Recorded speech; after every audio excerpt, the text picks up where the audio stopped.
To the Ohio counties in our region first this morning. We showed you that during WSAZ today on cameras like in Scioto County this morning, where we have been seeing some crashes too. Matter of fact, even a crash with an ODOT vehicle. Now, Matt Bruning with the ODOT folks joining us now. Matt, tell us what you're seeing, what you've been experiencing this morning. Well, we've been experiencing some very slow travel conditions across the entire state of Ohio. This snow actually started in Ohio late yesterday evening, has moved across the state, and is fortunately starting to finally move out of Ohio, and we're seeing some improving conditions, especially in the western part of the state, northwestern part of the state. Still a very slow go there in southeast Ohio, and as you guys mentioned, we've had one of our snowplows struck, thankfully a very minor crash, and we're able to get that plow back on the road pretty quickly, but it's still a big inconvenience and you know, impacts our operations for sure. Matt, you just mentioned the crash in Scioto County. Thankfully, no injuries from what it sounds like you're saying. Talk to us a little bit about, obviously, this isn't just a safety factor, too, which should be first and foremost, because you're trying to keep not just your crews safe, but also the drivers on the road. But, you know, if somebody hits a plow, then that's a plow off the road. Yeah, absolutely. I mean, even a minor crash will take some time for the, law enforcement to come out and respond. Of course, they have to get to the scene first. That takes a while. Do that police crash report, and then of course if there's any damage that has to be repaired back at the garage, or in some cases we can just put that driver in another plow truck and head out. But all of that takes time, and the snow doesn't stop falling when we're doing all of that, so it does have a ripple effect on our other routes that have to extend to try to cover the route that's affected.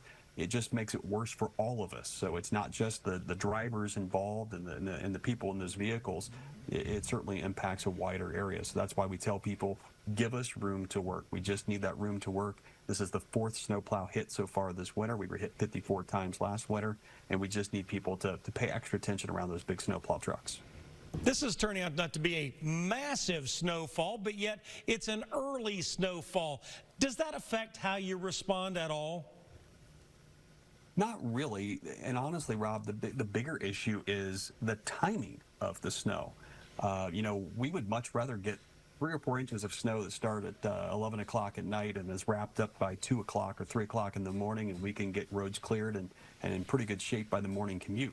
But we have this snow falling right as that morning rush hour is starting across the state. That's where we're seeing all these big issues. So an inch of snow at, say, 7 o'clock is going to be way more impactful than 2 or 3 inches of snow at midnight.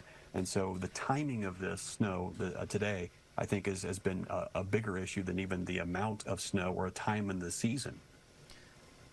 Matt, we talk to you almost every winter talking about safety on the roads, and it seems people forget a lot of times, especially giving your plows room to work. What would you say is the #1 thing people forget whenever they're dealing with those first few snows of the year?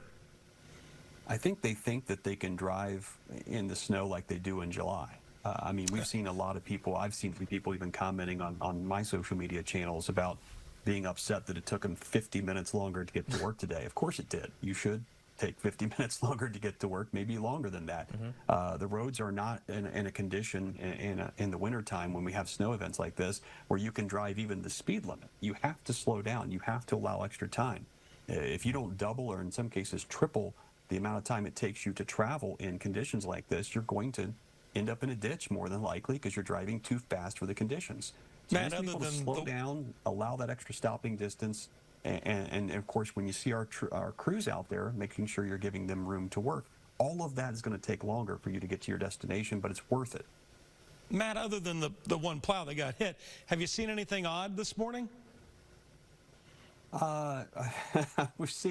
We've seen some jackknifed semi trucks. We've seen some people in a ditch. I was listening to one of our crews in Ross County. They said there was a gentleman in a Jeep that was really messing up the road because they were sliding all over the place, and it was causing some problems. So, I mean, again, just people driving too fast for the conditions is a big issue.